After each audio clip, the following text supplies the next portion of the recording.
Nothing is pointless without you. Lewis Capaldi, Pointless, on BBC Radio Sheffield. It's 13 minutes past 8. Now, a man who claims he underwent a form of exorcism at a church in Sheffield has written a novel about spending Christmas as a survivor of spiritual abuse. Let Light, the fictional work by Matthew Drapper. Now, we've interviewed Matthew previously about his 80s long-term trauma after undergoing conversion therapy and was discriminated against due to his sexuality. The church Matthew attended said at the time that it was a caring and generous church community which does not engage in conversion therapy. An investigation into Matthew's claims is ongoing. Well, Matthew joins me on BBC Radio Sheffield now to talk about his book. Thank you very much for coming on the show this morning, Matthew. Good morning, all right. Now, the book is called Lesser Light. Don't give too much away, because as I said, it's a work of fiction, so I imagine people are going to want to read it for themselves. But what can you tell us in terms of what it's about, sort of in the context of some of the background I've just described there?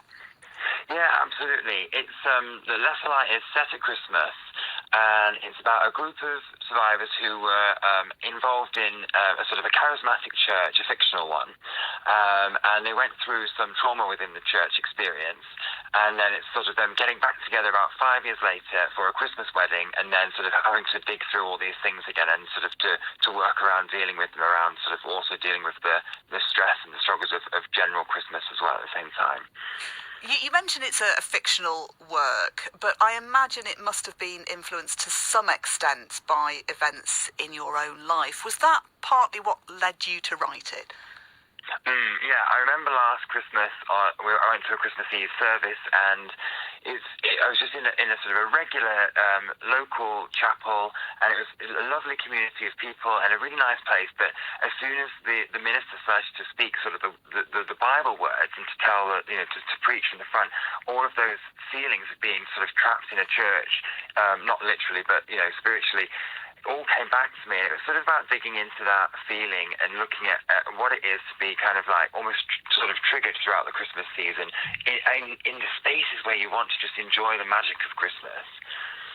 And is that crucial to it? Because I suppose, if you are a Christian, you may well go to church all the time, but church can take on a new significance for people at Christmas, can't it? And it's just in the same way that, if you've been bereaved, for example, Christmas can be a really difficult time. It sounds like it can have an impact in this situation as well.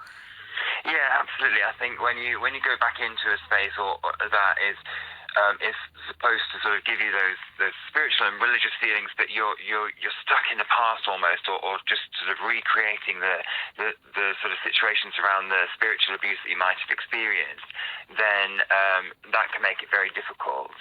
But the story itself, though, is a fictional work, and it's a supernatural thriller. So there's other things going on in it, and it's sort of it's not a sort of as specific as my autobiography was, which was about real places and real people. This one is about completely fictionalized kind of idea of what it is to experience those things.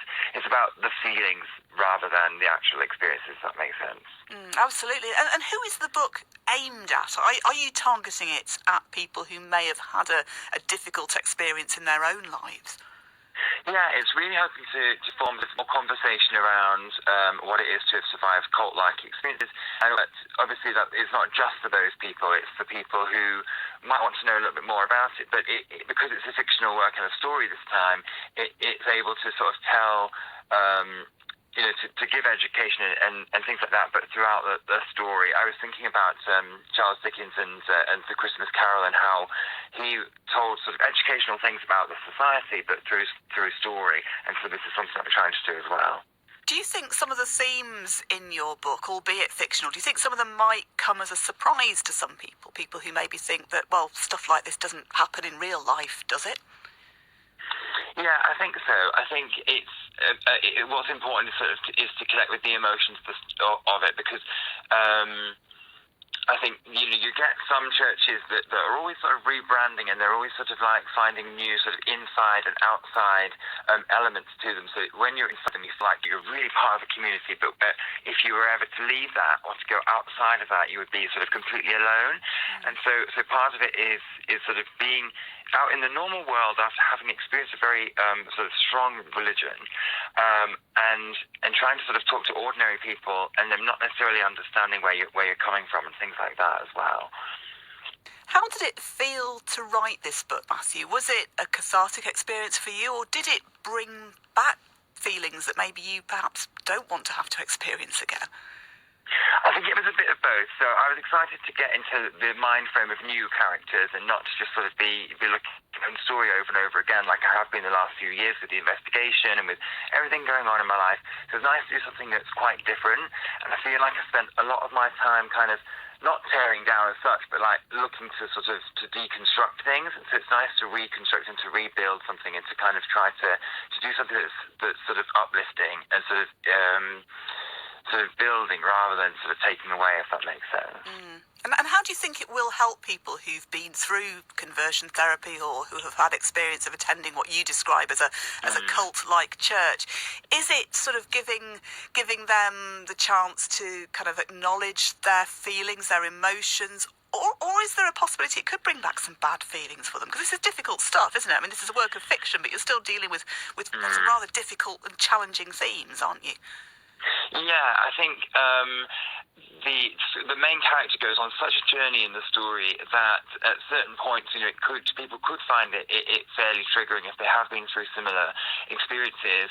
But it is really about his journey of growth, and it's really about him learning to recognise that people in his life really do love him and really care about him. So his boyfriend's family, for example, because he can't talk to them about everything he went through, he finds that separation from them. And it's about going on a journey of learning to let other people in and to accept, the help that people offer to you and things like that.